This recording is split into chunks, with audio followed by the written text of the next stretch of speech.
Okay, good evening, everybody. First things first, I just want to apologize to everyone who wanted to have a chat and I didn't get back to them. It was quite hectic and stuff that has happened in the previous month or two. So yeah, you're welcome to get in touch with me if I've forgotten you. Sorry, can you send me a message or something so we can have a chat? That's fine with me now. Why am I prompted to just say a few words? I normally don't teach. What I could see from my experience is basically you have to do your own work. We all have to. And there is no other way out. Yet we want to make an effort to become effortless, which doesn't work again. It seems like a paradox every time. Today, I just watched about 5 minutes of someone talking on YouTube. It's actually someone who has helped me, to be honest, to look into this stuff, because he was just a normal Westerner. He wasn't spiritual, didn't seem spiritual, and he had similar experience like myself. But as you know it better than me, it's not one size fits all. And I'm not asking anyone to believe anything I say, because you are supposed to check it out for yourself. Actually, Eckhart Tolle today, he talked about someone asking him a question about projecting and being worried what might happen in the future, feeling hopeless and similar. We all know that projecting and anxiety kind of happens in the future time, which means it's not there as we speak. And it's just the mind telling us that there's something wrong, might go wrong in the future time. But if we see that everything is okay in this moment as we speak, it might go away or not. So really, we can't do much about it. We might be noticing stuff spontaneously, and this noticing becomes like a habit, like when you start driving or riding a bicycle, and it just goes on by itself at a later stage. We put some effort to start with, we push it and do it manually, but if we kept engaging the mind all the time, when we are on a bike, it wouldn't work. We would have had an accident. So it's pretty much all spontaneous.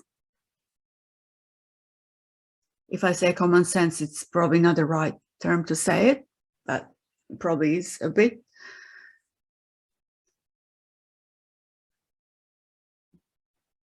Why am I mentioning this talk with Eckhart is I'm addressing my confusion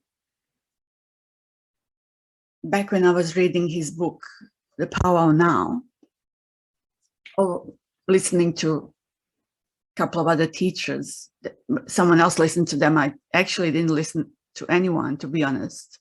I went to only one teacher, and that was enough for me, which was lucky. Less confusion.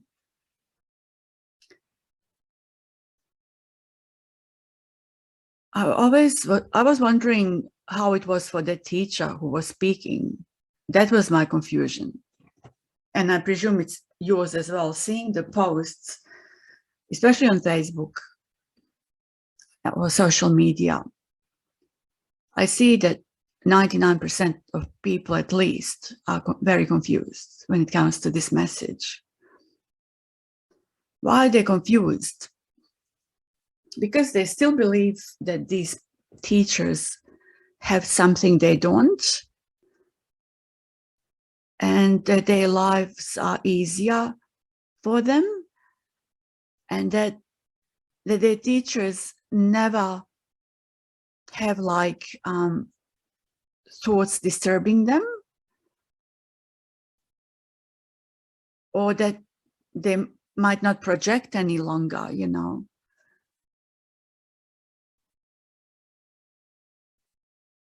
It all arises as it arises, so we have no say in it. I like what Yuji said. He said that he didn't know how this happened, like getting out of hypnosis. It wasn't him doing that. And he said that he realized it was ordinary.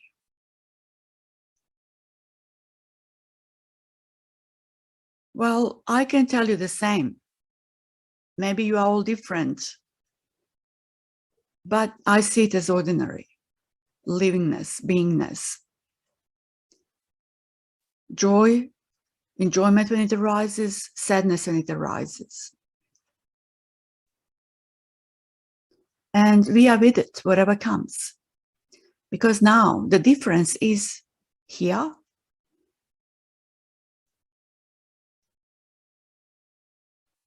As Jiddu said, I don't mind what happens.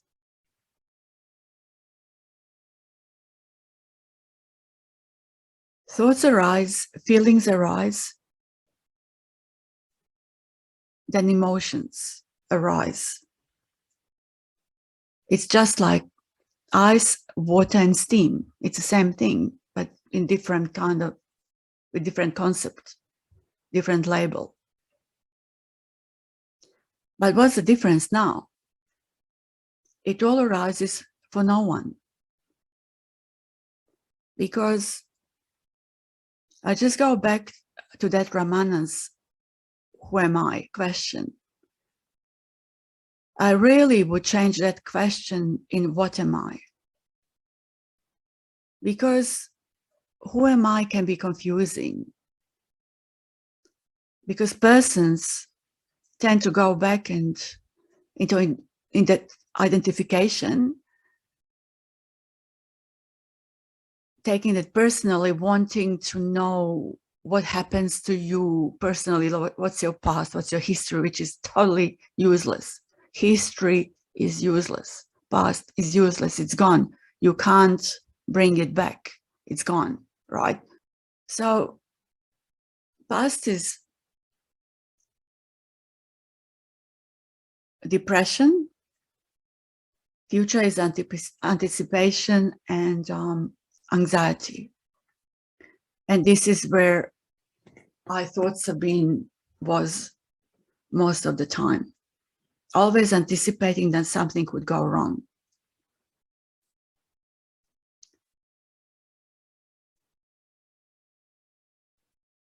I can't tell you it won't be like that again, because from time to time, but it's more subtle and it's no longer happening to me here, to Sabine.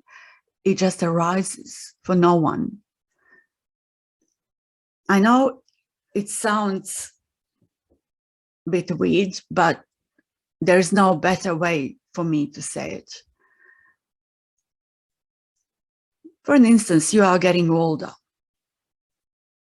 Someone's 50, 60, 70, 80, right? And now you have to move. Say, start over again. Or you just decided to move. Of course, there will be a bit of, disturbance there. You're going to get caught in that because things will need to get done. I know they get done where they get done, but stuff needs to be packed, sold, furniture taken with you. Sometimes you will need to deal with some agencies like consulates, embassies,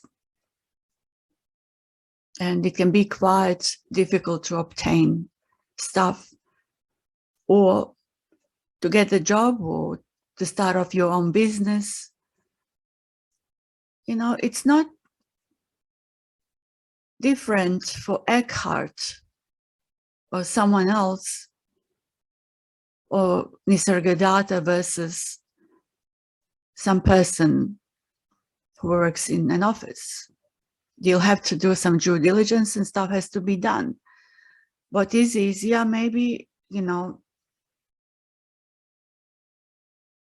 stuff doesn't stay with you as long anymore. If thoughts are there, they just arrive and, you know, and leave. Just like breathing, you breathe in and you breathe out spontaneously, right? Thoughts come in, go out, they just leave. And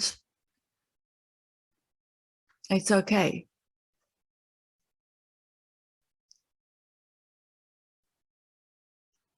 This is why I recommend all of you to spend some time with some of these teachers whom you might see for half an hour or a couple of hours talking on Zoom or similar. I want you to see them in a everyday life and see how they are if you burn their toast or similar, or if you step on their foot.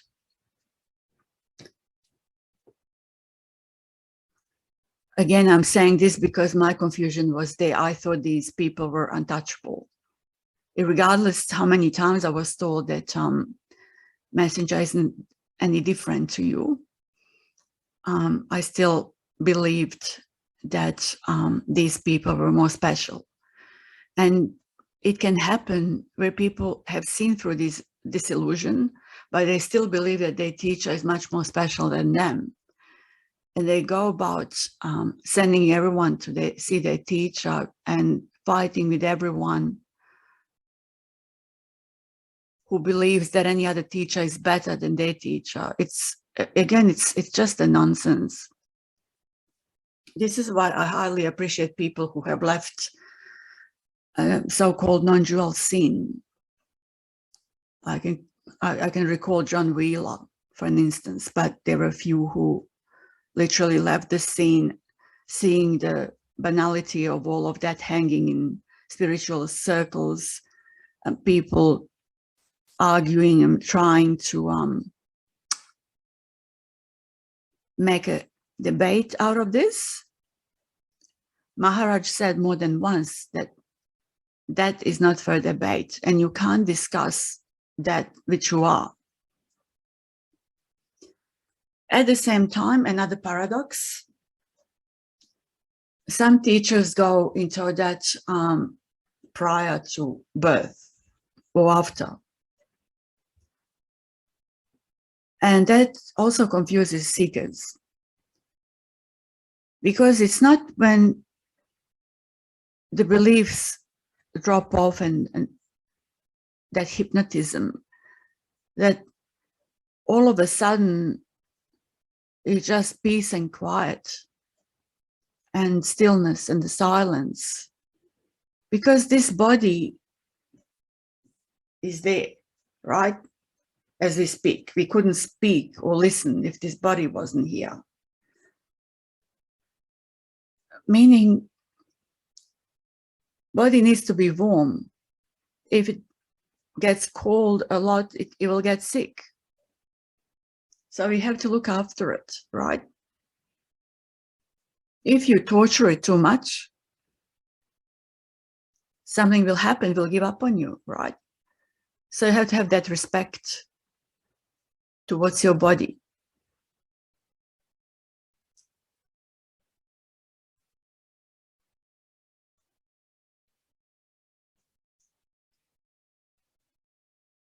So these teachers, again, are no different to you or me. I know many people who don't teach this at all, and they just live their ordinary lives. People simply don't hear that there is no such a thing as enlightenment because they've been misled for ages. If you read most of these books, and you might go high on stillness and the silence and prior or after, no one has come back to report how it was. You don't know when you're unconscious and that when this body is no longer, you just don't know. We don't know anything. I don't know anything. I'm just blabbing conceptually, pointing at things, but I truly don't know anything. And it's a sad, probably thing, not for me, but it's probably a waste of time in a way. To see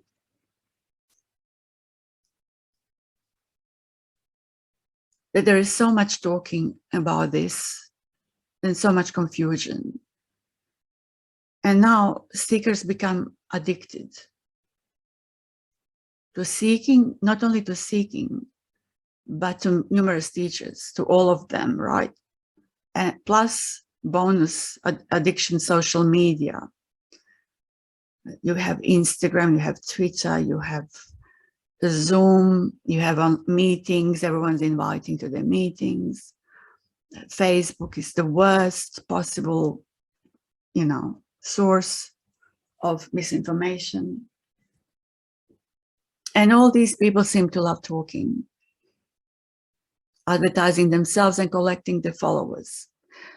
I know I'm a bit of a pain by repeating myself, but Nisargadatta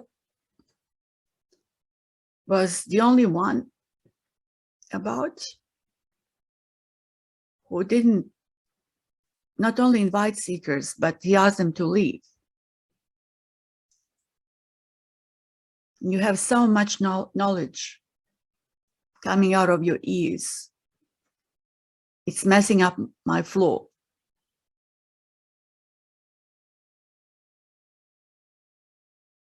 Just leave. It's not necessary that you stay here any longer.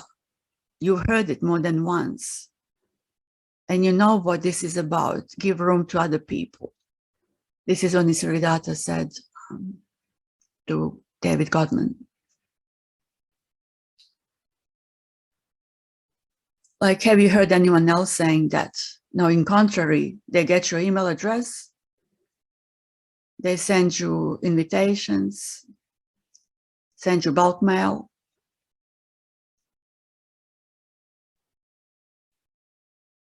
It's my meeting, you haven't bought my book. Accusations. At times it seems that teachers are suffering, not the followers, because they're the ones whining and whinging about stuff. I've seen more than once the same teacher accusing people for not purchasing their books. And again, people that I know often tell me, you were the lucky one. How would they know? What had to be endured to kind of grab that unknowing and run out as soon as possible. Because some of us were prepared by life, similar to Eckhart again, because he had a similar situation that night when he had the most dreadful night, even thinking about suicide and not having a way out. And it just banged by itself. And we don't know how it happened.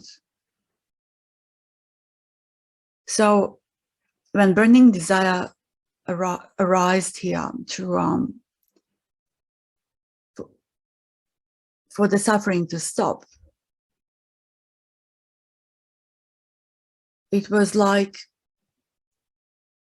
at the time, it sounded like I was going crazy, I was going mad, and I couldn't stop it. It was getting worse, and I was more and more convinced that I was going crazy or mad.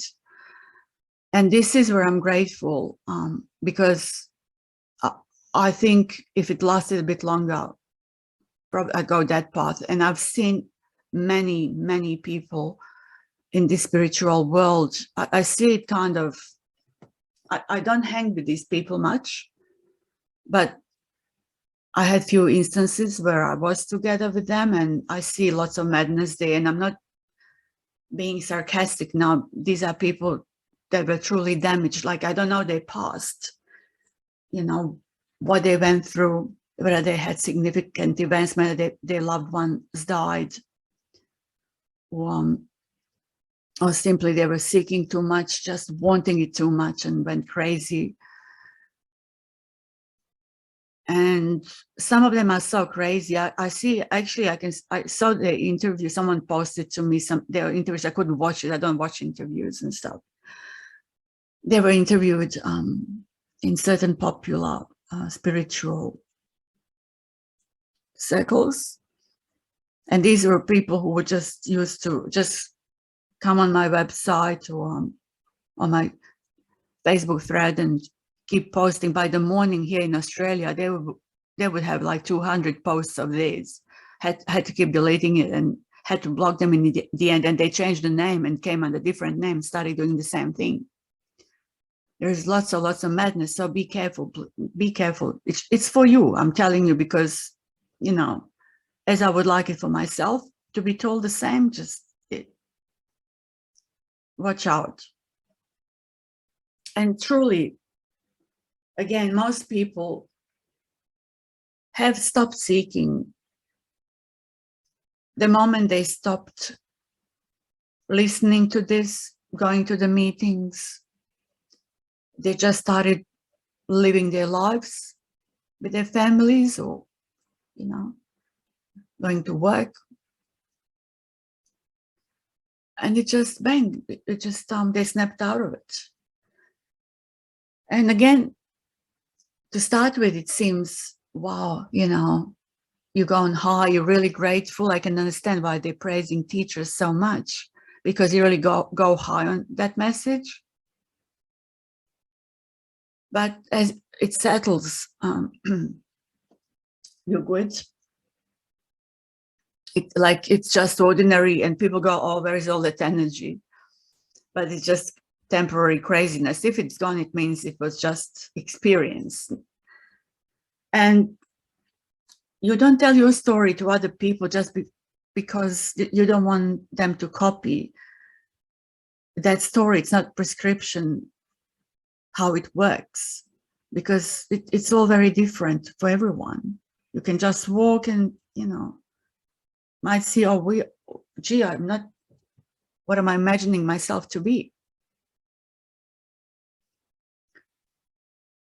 But what's important is to see, actually, is regardless whether we think I've got it or I didn't, which you can't get it, but I mean, understanding, I snapped out hypnosis, I didn't snap out hypnosis. None of us has ever left the space. So all of us are in one space. Two people sitting next to each other in a meeting, one snapped out of hypnotism, another one hasn't. They're still sitting in the same space, one energy, one space, meaning it has never left us. So it means there is nothing to seek, never was.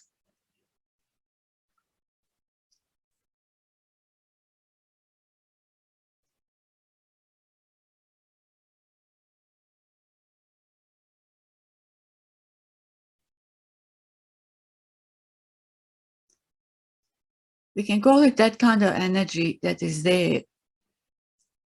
It's not like you go, oh, today I've got enough energy, so, you know, I've done so much. There is that energy that does us, that moves us, that endless, infinite, whatever, call it, energy, intelligence that moves the world, every single one of us.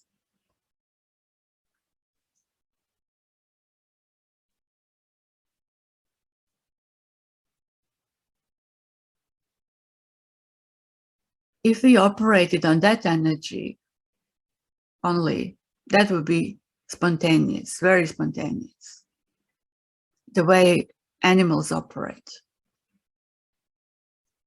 Yet with humans, with that reasoning or unreasoning capacity, and with our society's expectation,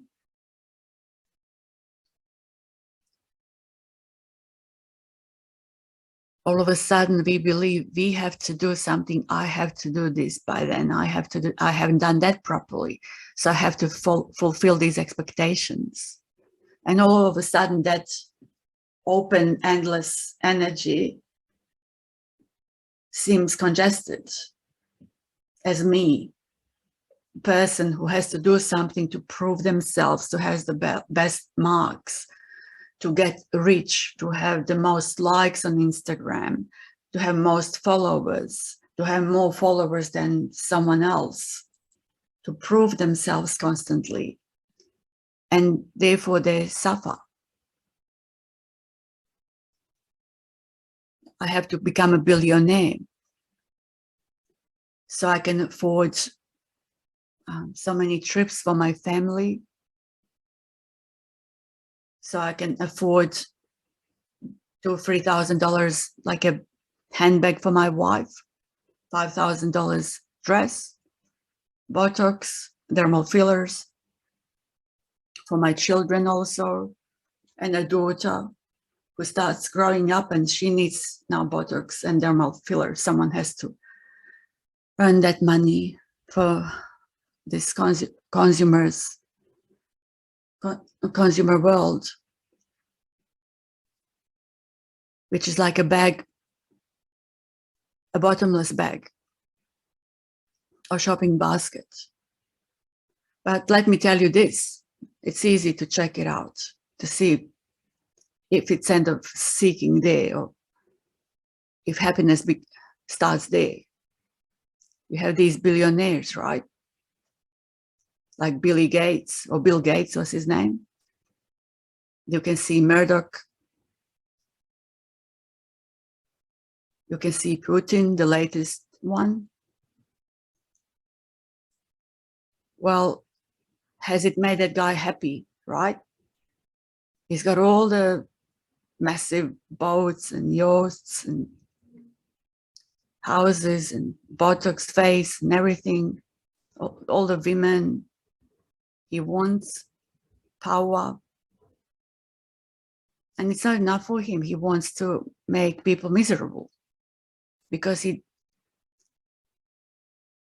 couldn't find his own peace. Would he disturb other people if he could reach and see that peace was with him? I don't think so. Anyway, I don't know again. None of them seems very happy to me. They rather seem jealous, miserable, competing against each other. So these billionaires, right? So what's the catch? The catch is find your own peace that has never left you.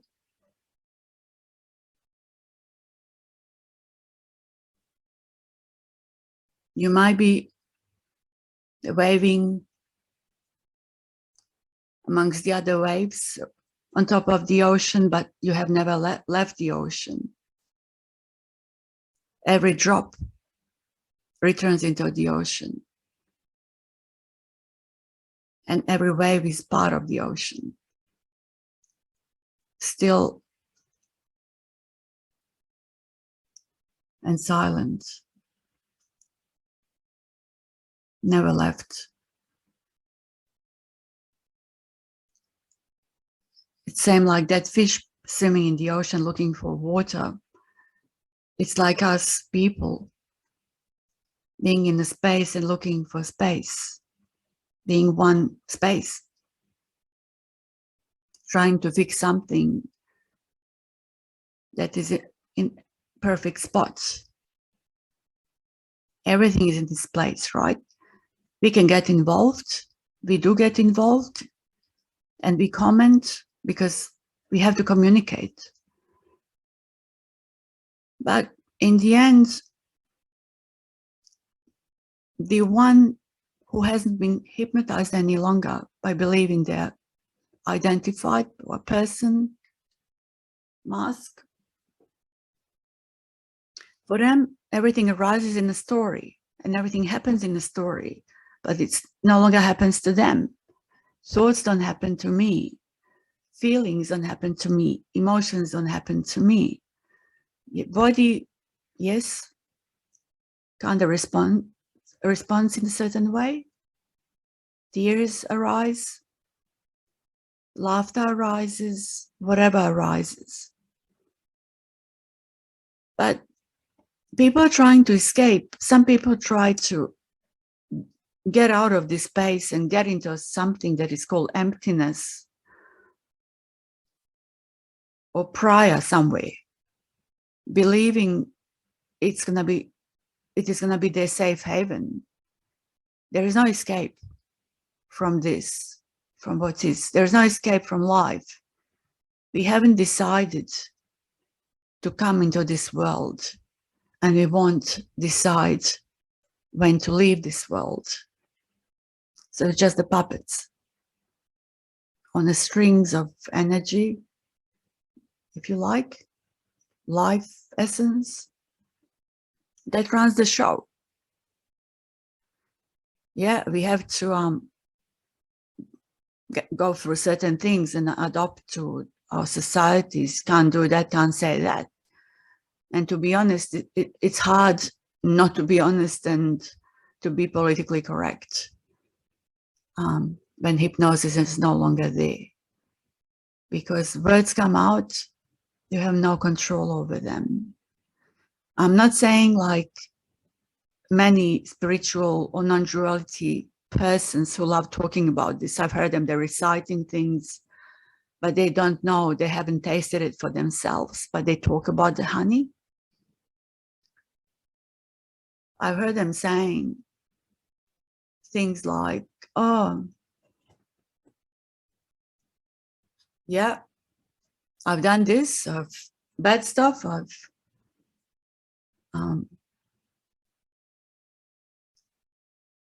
probably, you know, they normally don't expose themselves, but they do things and then they say it's not their doing.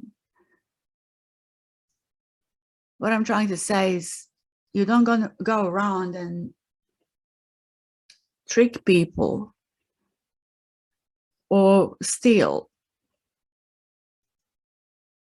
from someone or rob a supermarket. We're going to go to jail because society doesn't allow it. And we know this all. Why play fool and say, I don't need to get up anymore when I see someone walking, you know,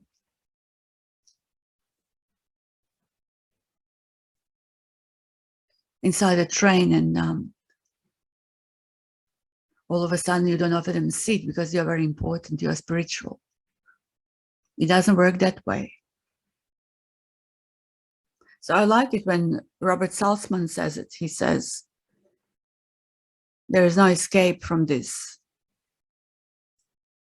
And we know how many people went through pain and their lives were not pleasant. They came to understanding this.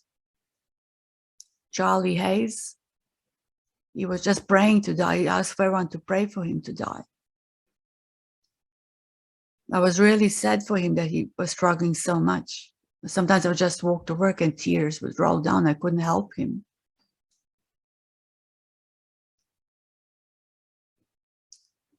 But I'm trying to tell you, I don't want you to believe that you'll end up being happy only all the time. I mean, look at all these teachers. Do they look happy to you? Again, see them behind the scenes. Spend a few days with them and you'll see that there's no difference. Apart from maybe they could be uncomfortable because they speak their mind. They could be more uncomfortable. If you take it personally, it's up to you. If you take it personally, you have to look into that. People are getting defensive, and there's lots of propaganda at the moment, actually. They really love people to take it all personally. And they give them more labels, more separations, more name. You know, your race, your gender, your religion. Don't let them touch you, your skin color. It's kind of not good for anyone. It's just ego playing games. It's just someone who's got no clue what they're doing or talking about, throwing this stuff up on you, making you suffer more if you get that bite, if you get caught in it. Another quick thing I need to mention, I need to end this. Addictions. There is lots of people I've noticed in spiritual world who are addicted or were addicted. And some of them were in a really bad way. So their nerves got damaged beyond repair. Some ended up going from one addiction, replacing it with another one. So they would get off alcohol completely and start doing drugs. It's a massive issue, actually. And now the excuse for doing drugs is, I'm spiritual. It gives me insight into that prior to dying, whatever they call it thing. So anything just to find an excuse to consume bad stuff. It's very unnecessary and it's not good. It damages you. It's never good. Whatever you take, mushrooms, cocaine, if you smoke marijuana,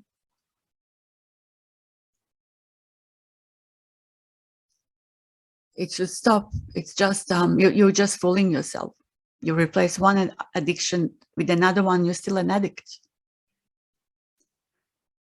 Also, an addict is a person who has to hear and see every spiritual meeting. That's also addiction.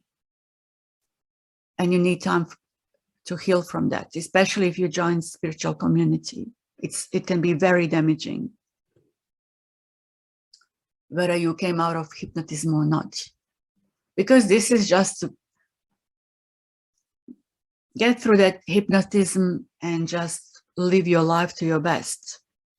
Use it if you can. You know, you won't go into that madness anymore. You won't be as anxious to bring on some probably heavy illness on you from that. As much as this is important, this psychological side, it's important that you look after yourselves physically. Basically, you need to work out or walk. That's enough. Make sure you get off your couch and walk, because regardless how much you fixed in here, if you don't go out and don't walk at all, if you're sitting in front of television 24/7, that will go back to where it was again. The thoughts will start coming. You'll be drowsy. You won't be, it's just, yeah, it's not very good.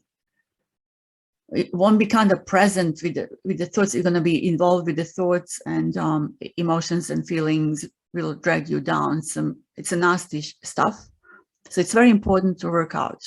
You know what's easiest for yourself, so do what's easier for you. Nutrition, various food variety. If you don't look after your body, it won't look after you. So you might be okay in your head for a while, but once you get sick and in lots of pain, you might not like to be here anymore, right? You might not be able to fix it. So, of course, it's not your pain. Pain happens, pain arises in the body. And one has to cope with that, and some for the rest of their lives, some hopefully temporary. So why not have it all, the package, body, mind? To me, honestly speaking, if the life was any easier, I'd rather choose a healthy body, an average good life, so I didn't have to look into this. Sometimes it's unpleasant just knowing what life is about. Nothing. And because it's disappointing, hopeless,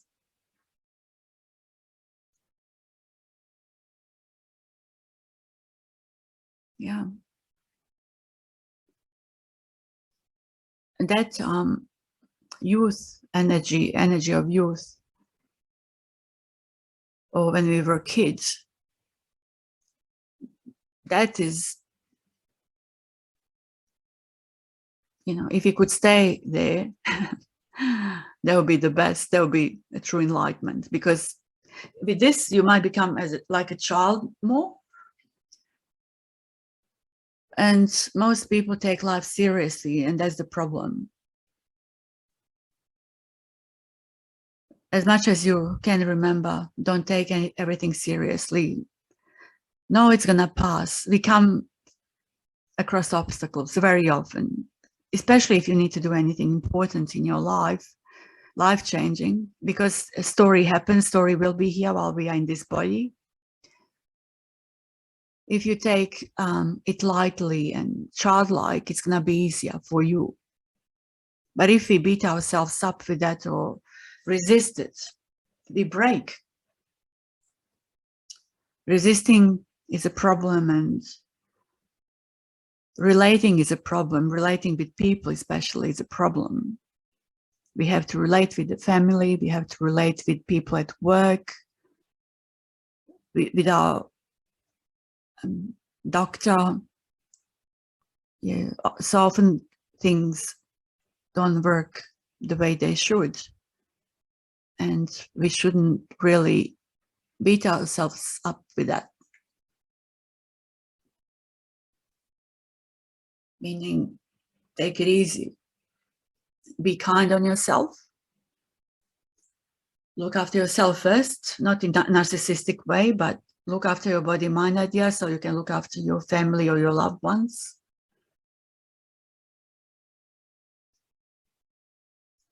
No one else is going to do it for you. And have taste of this. Don't look at some teachers to give it to you. There's nothing to be transcended, because nothing was even ever in the wrong spot. Nothing was lost, because we are what we are looking for. So what's there to transcend, and who is there to give it to you? That which you have, like life, energy, essence, aliveness, beingness, whichever way you like it and resonate with. Be honest to yourself. See if you truly are burning to see through this. If it's not there, I'd say just walk off and live your life to your best knowledge, and just enjoy that as much as you can. Okay, thank you very much, and thanks for having me, and peace to everyone.